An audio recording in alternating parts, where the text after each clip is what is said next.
Selamat malam para pencinta cerita horor. Malam ini saya akan membagikan sebuah kisah nyata yang terjadi di salah satu jalan sepi di Kalimantan. Kisah ini diceritakan langsung oleh seorang sopir truk yang mengalami kejadian mengerikan saat melakukan perjalanan malam. Malam itu, Pak Hendra sedang mengemudikan truknya membawa muatan kayu dari Palangkaraya menuju Banjarmasin. Waktu sudah menunjukkan pukul 1 dini hari. Jalanan begitu sepi, hanya ditemani cahaya remang dari lampu truk dan sesekali suara binatang malam dari hutan di kiri kanan jalan. Setelah berkendara selama 3 jam, mata Pak Hendra mulai terasa berat. Ia memutuskan untuk menepi sejenak dan beristirahat. Namun saat hendak menepikan truknya, dari kejauhan ia melihat sesuatu yang mengambang di udara. Awalnya samar, tapi semakin dekat benda itu semakin jelas terlihat.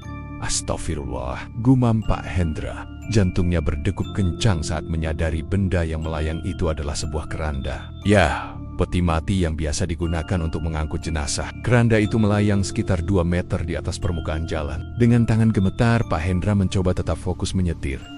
Ia memperlambat laju kendaraannya. Keranda itu tetap melayang di tengah jalan, seolah menghadang perjalanannya. Yang lebih menakutkan, keranda itu perlahan bergerak mendekati truk yang dikemudikannya. Pak Hendra segera membaca doa dan ayat-ayat pelindung yang ia hafal. Namun keranda itu terus mendekat. Kini jaraknya hanya sekitar 10 meter dari truk. Dalam cahaya temaram, Pak Hendra bisa melihat keranda tersebut berwarna coklat tua dengan ukiran-ukiran khas Kalimantan. Tanpa pikir panjang, Pak Hendra menginjak pedal gas dalam-dalam.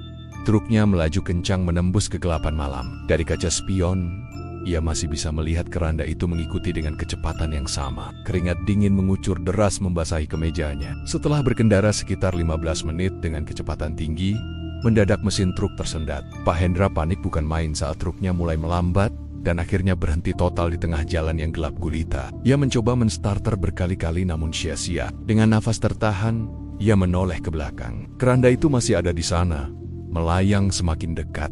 Kini jaraknya hanya sekitar 5 meter dari truk. Pak Hendra bisa mendengar suara derit kayu yang mengerikan dari keranda tersebut.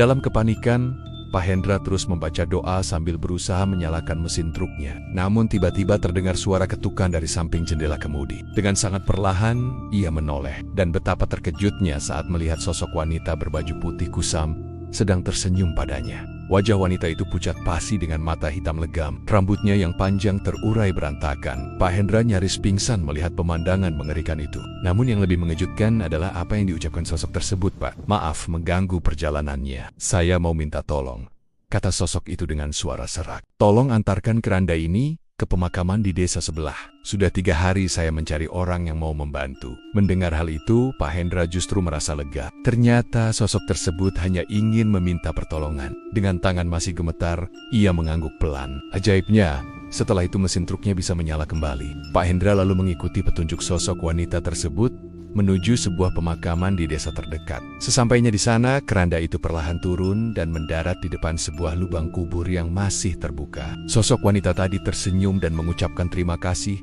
sebelum menghilang bersama keranda tersebut. Keesokan harinya, Pak Hendra mampir ke desa itu untuk mencari tahu.